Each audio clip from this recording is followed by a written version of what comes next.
Pardon? Precision? No, that was actually the last P. I'll add that in. See. I'll add that in. But what was the James? What was the first P?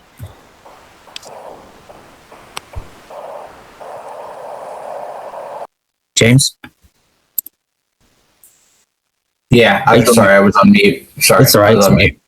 Yeah, no, I have to memorize this stuff because you keep asking me. Yeah. So the first P, Position.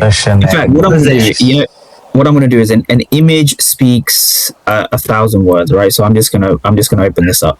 So yeah, can you all see this? Yes. So the premium footprint execution process, there's 4 main components when it comes to refining your execution process. So just remember this, good execution basically comes down to how well you can follow a process, right? So what Aman said here was precision, which is fine. That's the final P.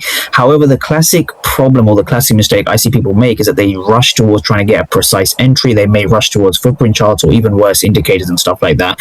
When in reality, if you can build an entire system around finding your level, which is positioning, understanding what price is doing, so that's the order flow, understanding what the order flow is trying to tell you, what proof is the market giving you, to then execute with precision, right? So if you miss the first 3 Ps, it is very difficult for you to get the precision entry.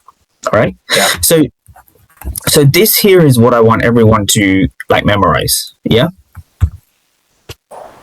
How does that sound? This is a promise I want you to make with me and yourselves. Just remember this, and you don't have to memorize it because I'll send you an image, right? But this, if you can think through everything in this framework, you will be golden. You'll be good to go. I want this framework and this circle embedded. You don't have to worry about this part of the image, right? This part you can forget. It's mainly this part here. You just want to get good at memorizing what this circle tells you, because the positioning, the price, the proof, and precision is the entire process that we want to follow. So how does that sound to everyone? Let's go to the charts. Let's actually start with the first P, which is positioning, right? So I had my levels, and just from a positioning standpoint, let's go back to where the market opened. So let's go to the pre-market plan. So the pre-market plan, it looks something like this. Can all of you see the school?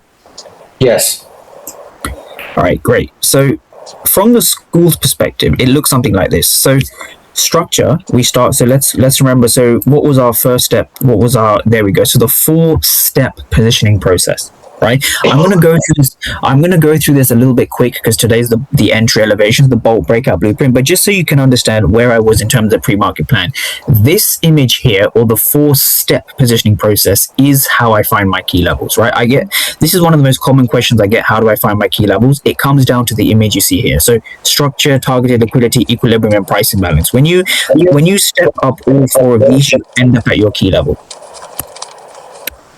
Did someone have a question or no, all right? So from here, let's break this one down. So let me just download this image. So if you look at ES futures over here, we can all see here high, low, then we had a high. So what I was trying to say earlier is I think in the New York session we actually came off this level here. So I think I made a separate image on this, right? So hopefully the reason I'm showing you this is because I want you to understand that we were buying because the market had given us a discount. So remember, it's very basic. It goes high, low, high, discounted, low. So that was actually FOMC. FOMC gave us the discounted low.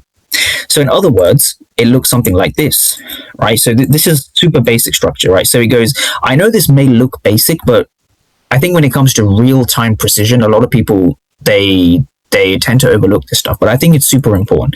We went high, low, high, low, and now we were sort of hovering around here, I believe. So think of it this way.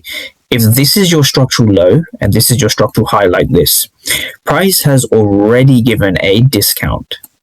So when price came into these discounted areas, we were looking for longs because we had already fulfilled the discount. Does this make sense? yes, it does. Right. I know it's a simple concept, but a lot of people overlook this concept. Mm-hmm. So if we go back to right here, right? So let's take a look. So another thing, I think, James, I mentioned you here, right? So again, these were my levels, so you can't see the premium and discount, but what I'm saying is we're at the weekly opening price, meaning we went long from here, didn't we? Yeah. So what I'm trying to say is that you don't want to be buying or selling at the weekly opening price. Think of the weekly opening price as like the week's, in quotes, in inverted commas, equilibrium. What that means is you don't necessarily want to be buying or selling at the weekly opening price. So if you just take a look at, let's take a look at where the weekly opening price was. So it was like here.